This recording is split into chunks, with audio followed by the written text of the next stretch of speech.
Good morning, everybody. This is Walk the Dog Season 2, Episode 31, and I am recording this Wednesday at around 4 p.m. So day's almost over, although I still have a bunch of work to do. So that's where we are today.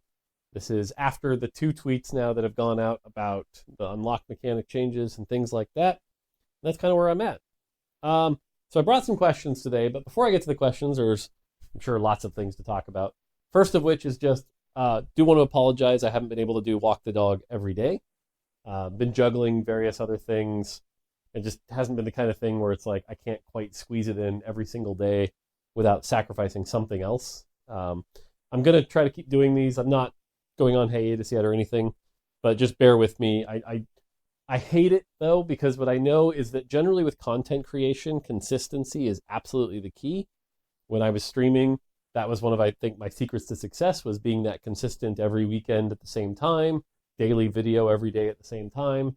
So, like, anytime I dive into the content creation space, not being able to be consistent drives me nuts, not to mention just my personal OCD. So I do apologize, but I do want to keep doing these, talking about topics. So for now, they're going to keep continuing, so they're not ending, at least for a while. So just let it be known. Bear with me. But thank you for the patience. Let's see. Next off, what have I been up to? I've been generally trying to play some games on the side. I played a bunch of Mugenics. I have some nice things to say about it, some not so, So, like, my average rating right now is probably like a 7.5. It definitely isn't catching me as hard as, like, Binding of Isaac did. But what I will say, I want to comment on the coolest thing I think about Mugenics, which is it's the kind of game that we do need more of in this industry, which is you can tell the creator had a clear vision and really enjoys just making content for the game. Lots of references, lots of, like, nods, the attention to detail. I'll give you an example, but there's a thing where if your intellect goes below 0, then any text for that cat becomes unreadable because he can't read. And it's like stuff like that is just like S tier. And there's a lot of that in that game. So I really admire that. So that was a thing. I actually streamed Mugenics, which streaming was good. It was nice to be streaming again. I miss streaming. But, since I can't really stream full time like I was before on weekends, it actually just kind of felt empty. It felt like it was a one-off thing. And knowing that it was going to end, I don't know. I actually kind of left it sort of going, ugh. So I don't know if I'll do a one-off again until I can really get back to it. I don't know. It felt like a part of me that wasn't quite as whole as it was before, but it was fun to do for a while. And at least the other thing is that the time flew by when I streamed. It was actually pretty cool. Like 8 hours just kind of went, which was neat. It was a good way to dive into Mugenics. So that was a lot of fun. But yeah, I don't know. Maybe someday, but for now, for those of you that did watch that stream, by the way, thank you.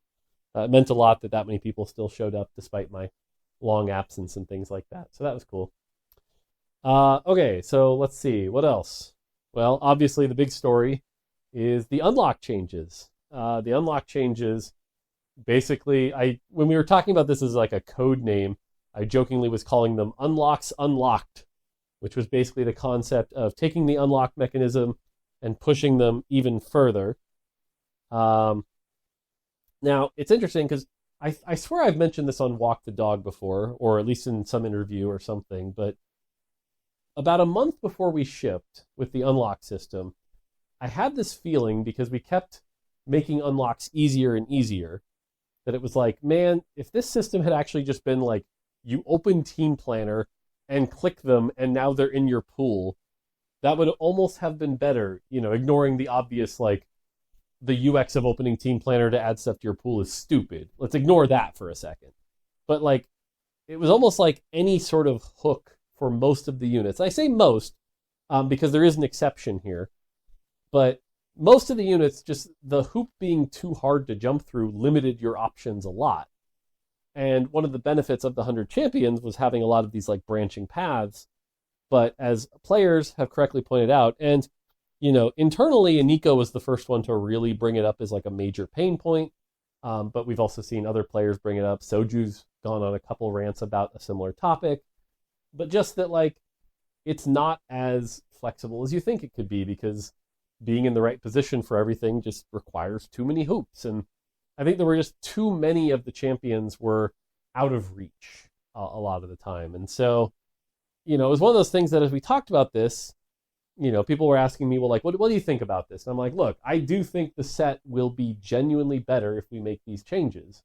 Now, again, I say not everything because, like, for example, Shurima's not changing.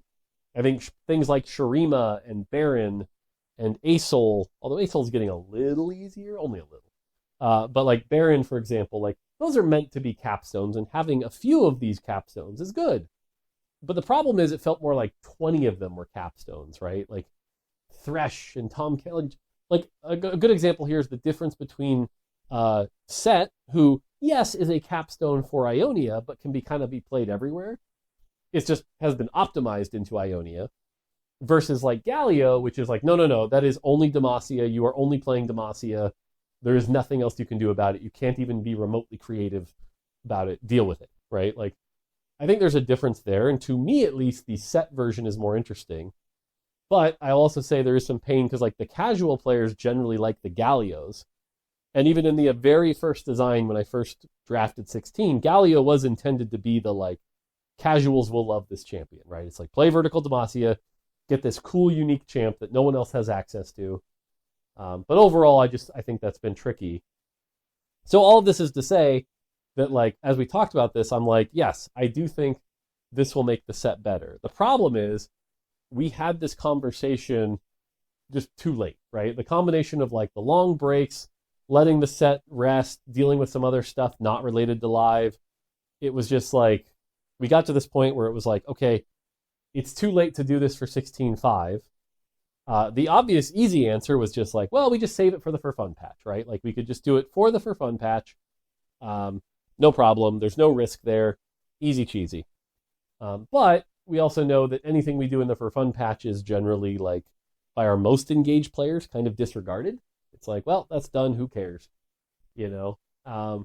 And to be clear, this wasn't a change that was designed as a for fun change. This is a change that like, no, I actually do think this will make the set better. It's just the for fun window was the only window we felt like we had without affecting esports.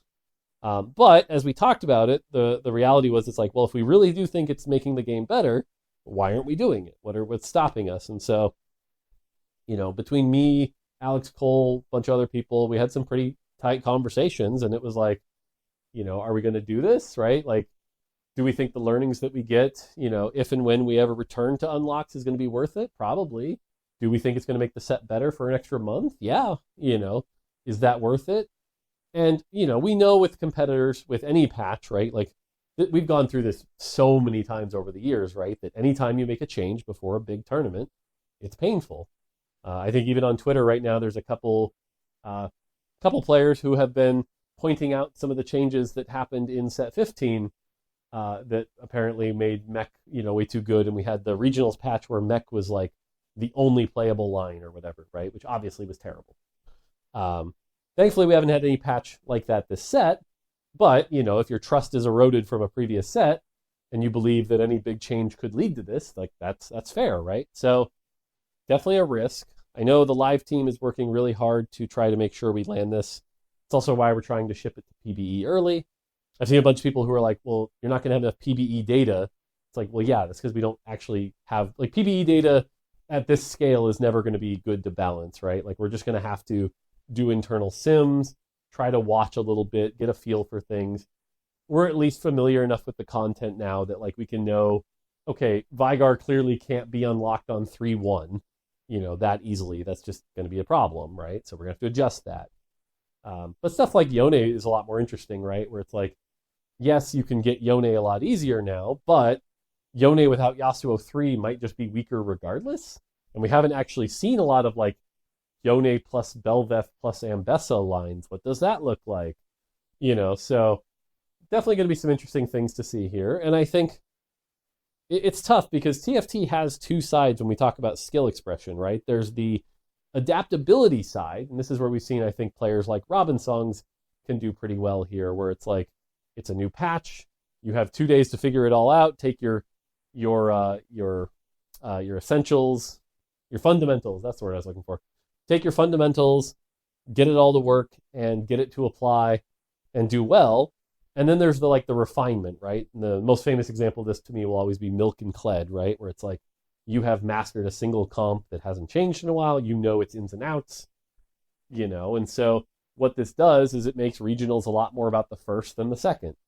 Whereas I think, last weekend it was a lot more about the second, where it was like people who had refined the Yunara line, or like we saw Robin play a lot of Warwick because he was clearly comfortable with that.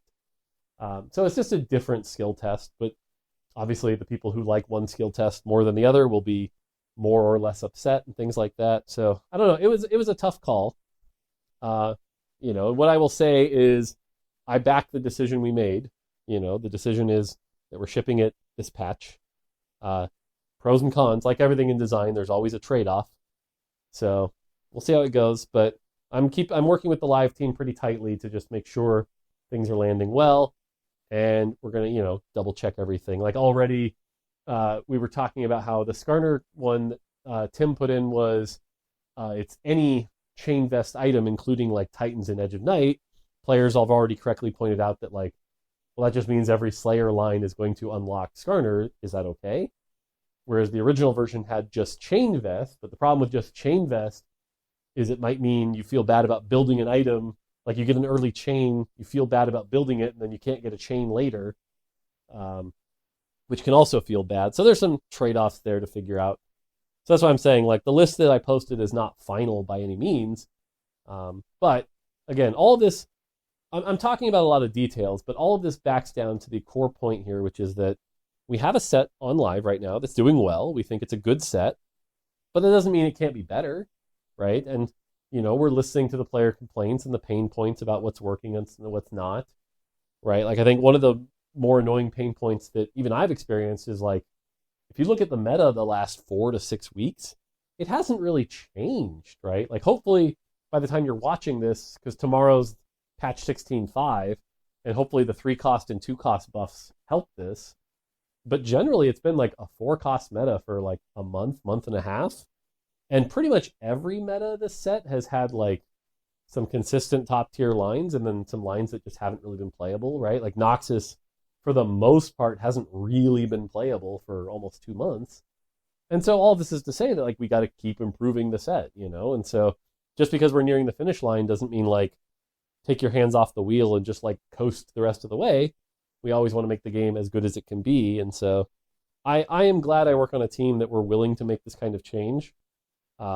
Is it a patch later than I would have liked? For sure, right? But does that mean we just shouldn't do it?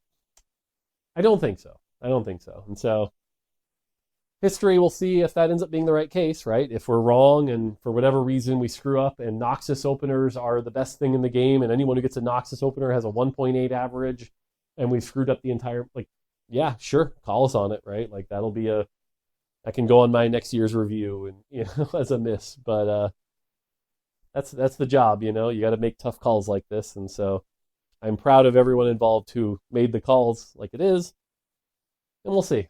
So it's a tough one.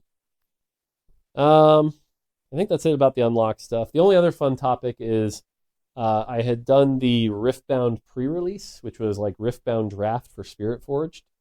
And then Saturday, I also drove up to Seattle and ended up playing more Riftbound Draft with Roger and Froden and one other person. And then we even did some 2v2 Riftbound. And I will say, every time I get the chance to sit and play a card game, right, whether it's Magic or Riftbound or whatever, just getting to sit and play with other people and take my mind off of work is just really fun to me. And so I wish I had more time and opportunity to do these kind of card game things. There was that one at Christmas I told you about, or the one with Gavin with his Magic friends. But every time I get to do something like that, it's just very fun for me. And Riftbound, I will say, as a draft game, has been very fun. Anyway, that was a long intro. And that was kind of a lot of updates. But turns out when I don't talk to you guys for a while, I have a lot more updates than normal. Because beyond that, it's just, generally working on Futureland stuff. I finished 2 of my big tasks related to Futureland. But you never know. Futureland's always a crazy place. And I think one of the exciting things going on for us is at least we're starting jam days for the next set, which if you guys don't remember, jam days are when, me and the live team and the finalization team will just sit and play like 5 or 6 games in a day straight. It's usually the best exposure on a set that's almost done. So we're kind of reaching the finish line with the next set. And so we'll do a lot of iterations and stuff like that. And this is where I generally do my best work. So that'll be fun. That'll keep me busy. So yeah, there you go. There you go. We've already used half the time. All right. So I'll try to answer a couple questions here. The first one is, did threat-like units like Skarner and Nidalee meet the goals you had for non-synergy carries? The answer is kind of, but not really. I think in general, threats in set 16 met my goal, right? Which is like threats have found a place where if anything makes you feel flexible, it's like finding that random Fiddle, finding that random Shyvana, the threat-like units that can fit in a large variety of comps met my goal. Now, it's interesting because the 2 examples you used were Skarner and Nidalee in your question. Skarner, I do not think met this goal. Skarner was meant to be sort of a flex tank, but his unlock condition was a little too narrow, and the plus armor was not valuable enough to be worth flexing compared to other things, right? I almost think like if Skarner's armor passive had been like 40 or even 50, right? Like then it could be like, hey, they're playing AD Kaisa carry. I should put in Skarner a little bit more. It needed to be a bit more impactful than just 20. And I think it especially fell flat because do you want Skarner or do you want 2 Defender? Well, 2 Defender is 12 armor and MR and the other traits that like a Nico could provide you or Piltover that Vi could provide you. And so I don't think Skarner really hit that, but it could have just been a numbers thing, right? If that number had been 40, would he have fit that? Maybe, maybe he could have. And then Nidalee was like not actually that flex because again, you could really only play her in a couple comps and they all involved having a Nico 3. And I think that was, again, one of the things that we thought of early on in the unlock system was like, ooh, there's these reroll pairs that go really well together. But saying that Nidalee could only be played in Nico 3 reroll really limits the exposure to what that champion can do. And yeah, we have 100 champions, but if 30 of the champions are really, really narrow, that just makes the game a little flatter.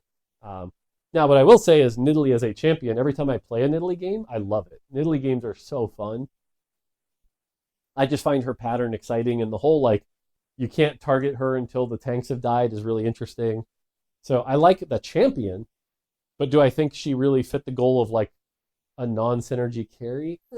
Not really. I think we could have done better. But again, I think this has been good learnings, and in fact, interestingly enough, Roger has kicked off the usual end of set article that we do, and so I'm helping with that a little bit this time. And so we'll talk about it more in detail there, but overall, again, I think it was a good step in the right direction for TFT. I think that's the thing about set 16. I do believe it is one of the best sets we've ever shipped. If you told me it wasn't the best, I wouldn't argue with you. But at least on my personal tier list, it's going to end up in like S for sure. But do I think that means it doesn't have room to improve? No, I still think that is one of the exciting things about working on TFT is that even a set like set 16, I still think there's room to do better. I still think there's room to grow. I still think there's things we could have gone right. There was even a conversation about like support champions, and it's like I think we underserved there.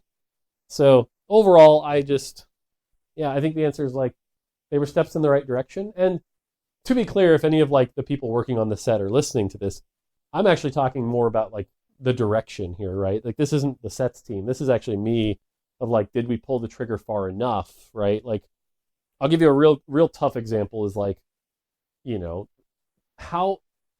how much was Demacia really pivotal in existing? Because like Demacia was really good at serving our newer players, but also it basically had 7 to 8 champions that were only playable in one line, and so because nobody's really playing Lux outside of Demacia or, stuff like that. And so Are there things we could have done differently there? Could it have just been light tuning? Could it have been direction?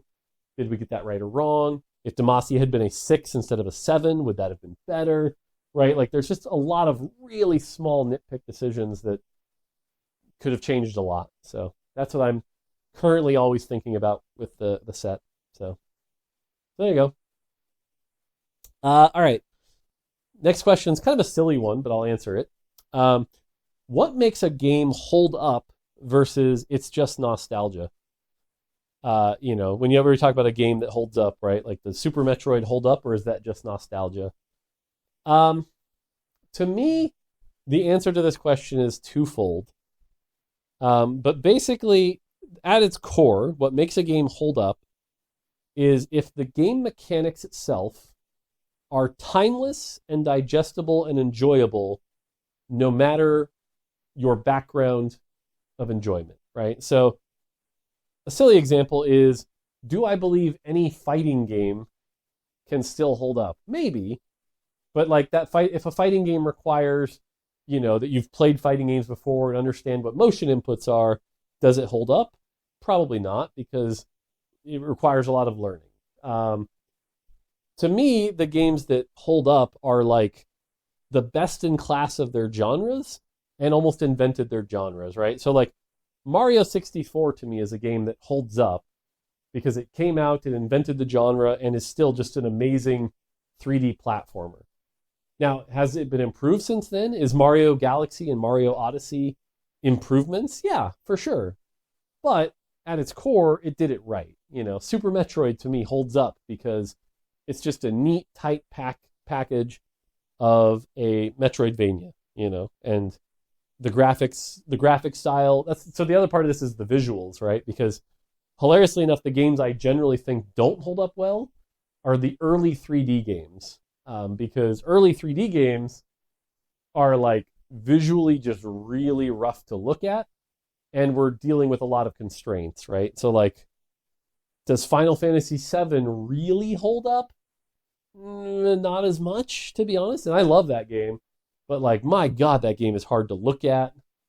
But its core mechanics and systems are deep enough that like it's not just nostalgia. Chrono Trigger is obviously my go-to example. I think that's just like the core mechanics of a basic RPG are very, very good. And so it's just, it really is about game quality. Does the game quality hold up, or was it just fun for the time? A lot of the times, especially when you're kids, your perception of what is good enough changes. And this is always really funny. It's like, take a movie that you enjoyed when you were a kid and try to go back and watch it. And some movies will hold up. To me, Ninja Turtles, the first movie, still holds up. And other movies, you'll just be like, oh God, I used to like this. Because they just haven't aged well, or they weren't as good, or it's just the fact that you were young, and so your choices. And video games are a lot like that. There's a lot of video games that's like, well, I enjoyed it because I didn't really have much else to do. My best example here is on NES, there was a game I loved called MC Kids, McKids. It was actually a McDonald's platformer that I just thought was actually like not that bad because it was solid, it was fine, felt like Mario, it was okay. Man, you go back and play that now, not very good. I think games that are on the line are closer to something like Bubble Bobble. Bubble Bobble to me was very fun because, again, it was one of the few games I had. Playing it now, it's okay.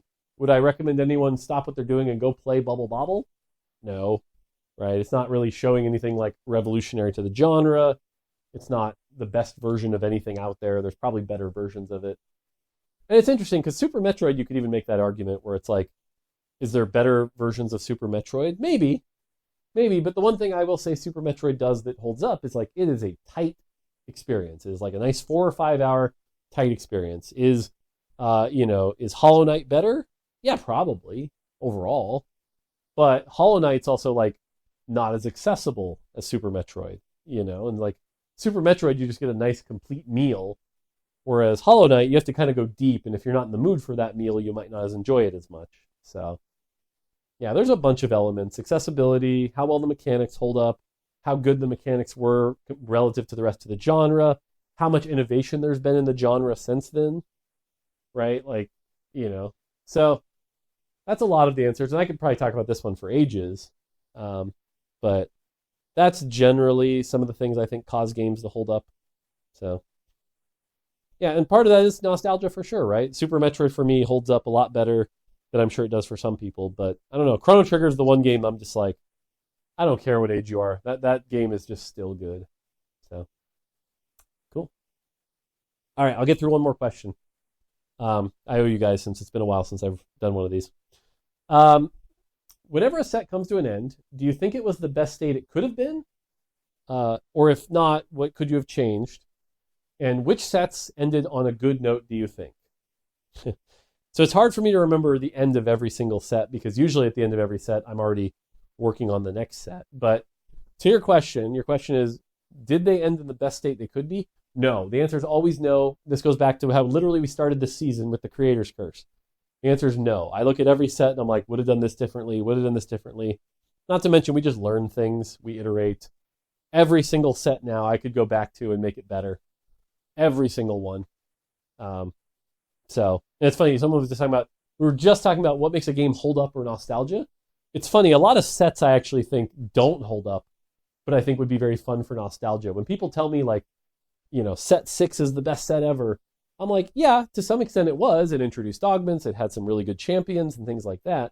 But I also believe if you played set 6 today, it wouldn't hold up because we've made a lot of better iterations to the set and things like that. So, yeah, my answer is always no, I don't think anything is. Now, which sets ended well? If I'm trying to remember right, and I could have my memory off, see, because the other part of it too is like the design versus the balance, right? Because like set 10, for example, I think ended at a pretty good state design-wise, but I remember the balance, the last patch was like, you played 2 costs and 5 costs, and that was it, right? So like, the balance threw it off a bit. And I know it's, by the way, I always hate when Froden does his set reviews because balance always gets like a C or lower, because every little mistake gets blamed on quote-unquote balance, because it's very easy to say, oh, this number was off, therefore balance bad. But again, that is what players fixate on. That's just the reality of set design. I think there are sets that ended at decent spot in balance, right? We've had some pretty, like, even a set that you would put lower on your personal tier list, like, say, 11 or 12, ended up in a pretty good spot balance-wise at the end, But does that mean there are things I wouldn't change on 11 and 12? No, I think there definitely are. So, yeah, all this is to say that I don't think any set has ever ended in the best state it could have been. I think there are sets that ended in a decent spot. But if I could snap my fingers and go back and improve a set, I totally would, because that'd be fun. I think there's always things that can improve. But I guess I'll throw the question back to you guys. It's like, what sets ended on really good patches? I actually would be curious because it'd be something I need to look up. So, cool. Okay, cool. There's today's Walk the Dog. I got to get back to work. I've still got more work to do today. But yeah, it's going to be a weird year. Anyway, thanks for watching. Hopefully you guys enjoy. And I'll be back when I'm back. Might be tomorrow, might be a week. Like I said, I'll record these when I can. This weekend is my wife's birthday. I'm taking her out of town. We're heading up to Seattle, doing an overnight trip, just the two of us. So that'll be fun. So looking forward to that. So cool. All right, that's going to do it for me. Until next time, take it easy.